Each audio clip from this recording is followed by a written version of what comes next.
What's up, you guys? So, I just got this in the mail. Field 1 Force. I have not seen this yet. So, I know there's unboxing videos and everything online. I know Ryan had a Q&A the other day. A&S has done it. I know John from PB Nation had his hands on one, but this is my first time seeing one. I wasn't at Cup. I wasn't at any of the events, so I've only seen pictures. I haven't held it, shot it, anything like that. So I wanted to do an unboxing video and just give my initial thought and reaction to the marker itself. First and foremost, shout out to Ryan DeRose. Everybody knows him in the groups. Owner of Inglorious Sports. Obviously the guy I got my Force from. Teammate and a good friend. If you're looking to get your hands on one, I believe he has a couple pre-orders left. It's taking trades, obviously taking money. If you're interested, just reach out to him. It's not a horrible idea just to talk to the guy to see if he can get your hands on one of these. But let's take a look at it. So the box, obviously branded for the Force, is very similar to what you got with the Ripper G6R. I actually like the cardboard box. I think it's kind of a cool touch, kind of like the old school Bob Long stuff. It's really hard to see, but see if I can get this to... Nah, it's a little too bright where my lens is. But it says made in the USA, which I obviously really like a lot. Manufactured parts in the States is always kind of cool. But let's get into it. So, like every other one, you flip it open, and you get this patch up top. It just says Field 1 Force. It's got, Velcro adhesive on the back. You can stick it on a vest, on a bag, pretty much leave it in the case, whatever. Pretty much anything that has Velcro, you can add this patch to it. And then you're going to get the Field 1 marker bag. Put the box off to the side here. So you get the Field 1 marker bag, which everybody is very familiar with. These are super durable. I mean, this is really tough. You got a nice pocket, full length of the bag here. Losing my banner. And then get an ID spot back here. You can put your ID in it. Nice bag. I actually really like these bags. It's good size for whatever speedball marker you have, regardless if it's a Field 1 or not. Let's take a look. Open this guy up. I'm sure it's going to come with what everybody else's did. So you get the strap if you want to carry the bag like a purse or a satchel or whatever it's intended to be with this strap. You have the option. A playing card. Got a nice little Ryan Greenspan one. He didn't sign it though. I'm very disappointed, Ryan Greenspan. If you're watching this, which I highly doubt you are, I wish you had signed my card. Then you get the little tech manual, tech sheet. This is Yosh. Having a hard time focusing, huh? Is that a little better? But Yosh card, and then on the back, Force, serial number 8, which is kind of cool. Chroning between 280 and 290, signed off on the 31st of October. I like that they come with these little tech cards. It's nice to know that somebody looked over your marker before they sent it out. The Field 1 barrel sock. Obviously you need a barrel sock when you're playing. A nice little sticker. I'll add it to my collection. And then this is kind of cool. I know these are not coming stock with the Forces. I believe they're coming with the first 100 models, or the first 100 they produce. But these are lithium-ion batteries. So the Force runs off of AA's, and it was primarily built to run off of AA's.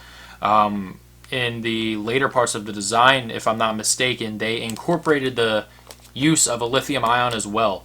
So you can actually charge this, put it in your marker, run your marker on AA's until they die. And then you just open up your grips, you switch a board setting to run off of the lithium ion, and then you can continue playing. So I kind of like that. I do wish the capability of switching between AA and lithium ion was in the board itself, in the toggle options. in your programming mode, but it's still kind of neat that you have the option and the capability to run AA, which not many markers are doing. The only one I know of is the CS1 and the CS2, and a lithium ion as well. But it's neat that they came with the first run of 100, and you have the Field One Pro Lube. Somebody correct me if I'm wrong on this, because I don't think this is an actual Dow 33 base, or at least fully Dow 33. Doesn't smell like 33. It might be 33 mixed with Triflow. It looks a little lighter, which I don't mind, especially for spools, because I don't like caking my spools. Just a nice thin coat of a well lubricating lubricant is good enough for me. And I heard that these don't require a ton of maintenance. So you got your lube, and then you have your parts kit here, which I really like that Field One is now doing this, because for most of us that have been around for a minute with the Bob Long stuff, you didn't really get that. I mean, you might have gotten a one-time rebuild with some of these markers, but not really. At least, from some of the ones that I bought, especially new guns, just never really saw it. But you got a little card here that shows you, where, what O-rings, the sizes and where they go, and then aside from that, our reg seat, ball T10s, etc. So that's pretty cool. And then these are all individual pockets. So it looks like you get 2 extra sets of D10s, O-rings, U-cups, and Allen keys, which I don't believe any other marker came with. And this is just a real basic set. They are stainless steel, but my little one bent. That's rough, guys. I'm just kidding. I have Allen keys, but for somebody who didn't, who knows? Maybe, somebody be kind of pissed off about this. Maybe they could have gotten like an Exalt set or something and put it in the case. Other than that, my other ones look fine. I have 20 sets of Allen keys, so it's really not that big of a deal. But yeah, so nice parts kit, definitely. Nice compact case as well, which I really like. So on top of that, you're going to get the Accu Lock barrel, which debuted, I think, last year. Maybe later last year. And it's a really proven system. I mean, I've used them before. Dynasty has been shooting them often. Free Flow, I believe Free Flow said that if they could use one option barrel-wise to include with the autocockers that they're currently building, like the Caliber and a couple of the newer ones that they're coming out with, they would actually use the Accu Lock. So that's pretty cool. But it's pretty simple. You have the back, the tip, and then your insert. So it comes with a 691 and a 683. It slides in, and then it locks into place into this groove. And then once you put the barrel tip on, that insert isn't going anywhere, hence the name Accu Lock. But I like that because there's nothing free floating. Everything is pretty uniform. It's pretty cool. I probably won't use the 691, but I understand why they provide it. I was talking to somebody yesterday from the West Coast that said they have a hard time finding paint in the summer that doesn't swell up to something like this. And I know a lot of tournament players also overbore. So, I mean, Field One has the rest of the sizes, ranging, I think, from a 675 to a 695. I think a 683 will definitely work for me. 691 on those 105 degree days where, you're playing and your paint's swelling. Not the worst thing in the world to have. And then you have the force itself. So this is the first time, as I mentioned, that I'm seeing this, holding it, etc. I got into gloss red and gloss black. So first impressions, I mean, it's definitely a meaty piece. It definitely has some weight to it. I can tell right off the bat. I have a carnivore right here for reference, and holding this, and then holding, I'm going to put the Accu Lock on,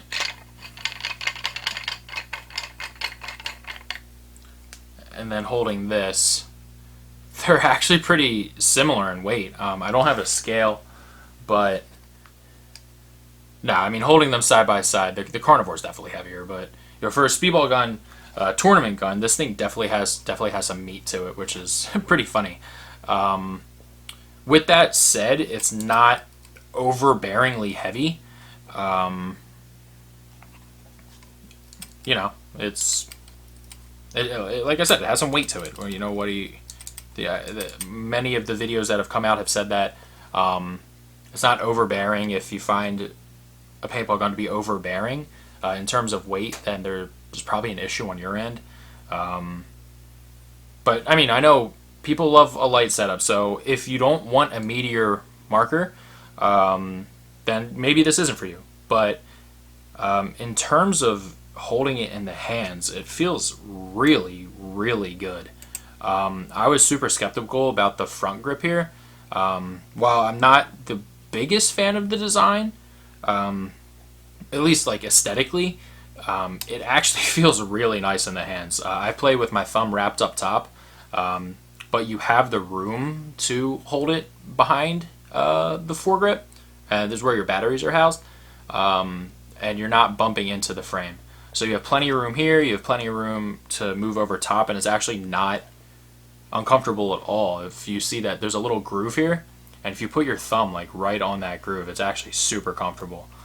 And I play primarily left-handed, and it's the same thing. It's very comfy. So I'm going to move this case off to the side,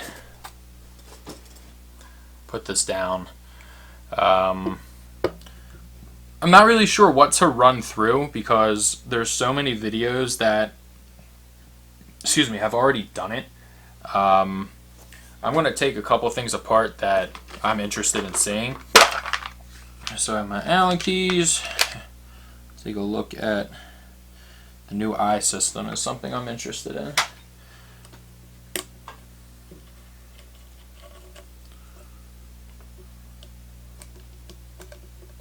There we go. Remove the cover. Okay. So, like a lot of other videos that show this, this is the... It's so hard for me to get this in focus right now. So here's the eye. It's coming stock with a 4C eye. What I like about this is that you have your rubber detent, and then there's some little raised notches on the eye cover where your eye is actually going to sit. And this has, so it says right, I'm assuming obviously the other one says left, and it sits right where those little notches are. See if I can get that back on. Yep, just like that. And then when you put it back into the body, there's a pin connector down here. So you match it up to the bottom of the eye. It sits on top, and then that's how it obviously connects to the eye board or the main board itself. Which I actually like. There's no more wire that you have to worry about. Like with the older Bob Long markers, there's no screw. I know there was a little screw they had to worry about, and always have a small Phillips head, a real fine Phillips head screwdriver. And then, of course, your spring detent. If you lost one of those things, you were kind of screwed. So I really like this new eye design. Let's see. Take a look at some of the other stuff. 6.3K is the new board software, so that's pretty cool. The dwell, which is pretty interesting, is now at 16 milliseconds. I know for the Insight and Onslaught, I believe the stock dwell was 12. So it's interesting to see a little bump in dwell there. Take a look at the core, the nucleus core. It's super easy to remove.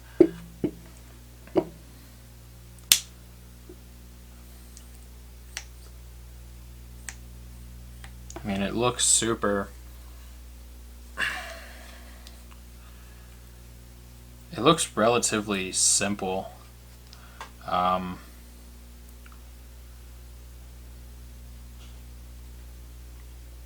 shutoff, bolt tip. Yeah. I mean, I understand why Dynasty was, you know, having really solid performances with this engine, because it seems like a relatively simple engine. There's not a ton of moving components. So it seems like you can actually, like they most likely were doing, we're running these dry and then still performing and shooting. So that's pretty cool. I'm interested to see, you know, how it works in my weather conditions. I mean, I know those guys put them through the ringer, but you know, I want to shoot one for myself. I haven't, like I said, I haven't shot one yet, but it's just other little refinements. You know, you have the thumb wheel with the clamping feed neck. The regulator is now adjusted down in the cam drive. The regulator's like this big, which is nuts. So obviously there's no more LPR. The foregrip, you can reverse it. I'm not going to do it now. I don't really feel like it. It's a video for another day. This is just for initial thoughts. The trigger, I mean, it's a KO trigger. I'm assuming you could probably put an S-Class on here. But I really like the magnet response. It's super bouncy, and it's very easy to walk. Considering I don't play tournament paintball, you know, I'm playing on semi-uncapped or semi-capped, and a walkable trigger is always nice. That's what I actually really liked about Bob's in the past, and this Force right now, is that it's very responsive, snappy. I think it's going to be easy to walk in semi. And then, of course, your batteries are housed in here. So I might as well just take these out for, you know, my own, because I kind of want to see how it works. Oh wow, that's really easy. So it's just a really small, short turn with an Allen key. This pops open, and then you have your batteries, your AA's right inside. So that's pretty cool. And then, from what I recall, you just grab your piece, line it up. And it says front, which is nice on here, so you know which way you're putting it in. And then it just pushes right back in, and it does. So that's really easy. It's super easy to change the batteries. While it's not toolless, you still need an Allen key, which I don't remember what size that was. I believe it's a 9/64. And you just get the batteries right out.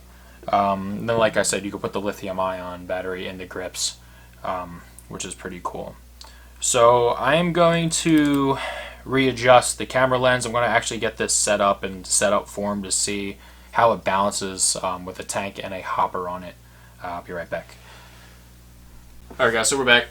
I put a First Strike Hero 77 on here. It has the Aerolite reg with air in it, and then I have a HKTFX on here as well, obviously with no paint. With the marker set up, it's actually pretty comfortable. I think in terms of balance, it does lean a little more towards the back. I think it's coming back into my shoulder more in terms of the weight. So I think when it's full of paint and you're shooting, I think when you're actually shooting the marker, it's not going to go, there's not going to be barrel rise. I think it's going to come back into your shoulder, which I'm actually going to gas this up, and then, so I think it's going to kick back into your shoulder as opposed to kicking back into, or kicking up with barrel rise.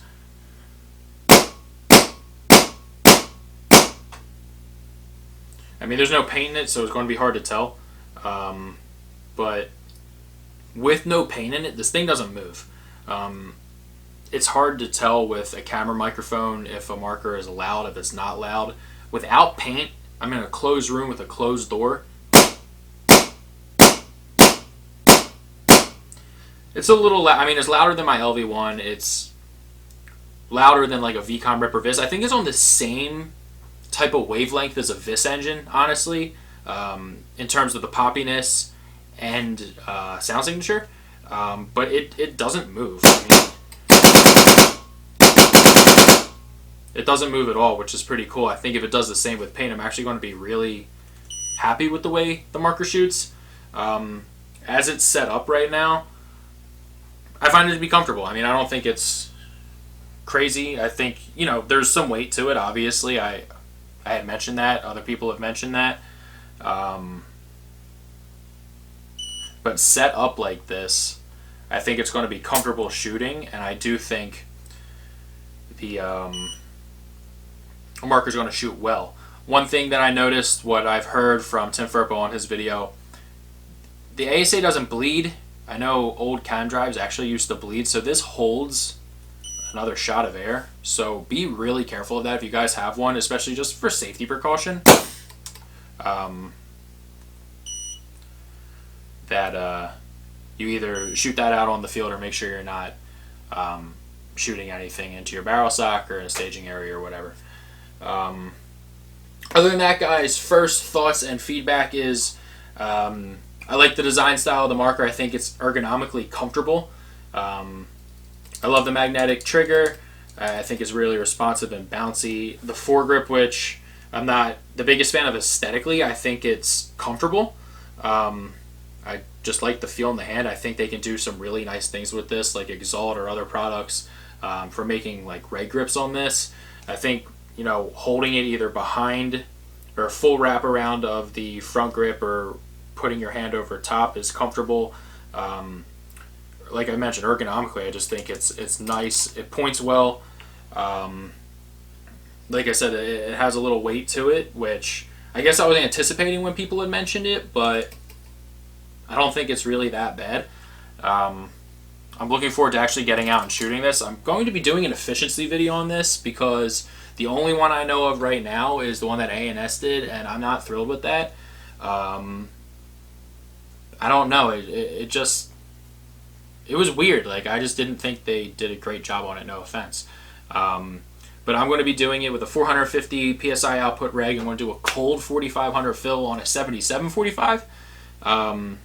Shooting some a fresh case of HK paint, and we'll see what the numbers I get on that is. Like I mentioned, this is a brand new gun.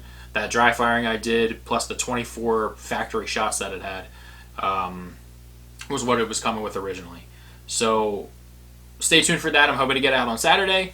I hope you guys enjoyed, you know, this video, the initial reactions of the Field 1 Force. Like I mentioned, if you guys are looking to get one, which I really don't think is a bad investment at all. I think it's a nice marker. I think it's going to shoot well. It's a proven platform. Obviously, Dynasty's been using the hell out of these things. It's a really great continuation of the Field 1 brand taking over Blast. Looking forward to seeing what those guys do in the future. I'm happy what they're currently doing with the marker that they put out today. Send a message to Ryan DeRose if you're interested in getting one. Trades, purchases, whatever you're looking at, I'm sure he can help you out. Appreciate you guys tuning in. Thank you.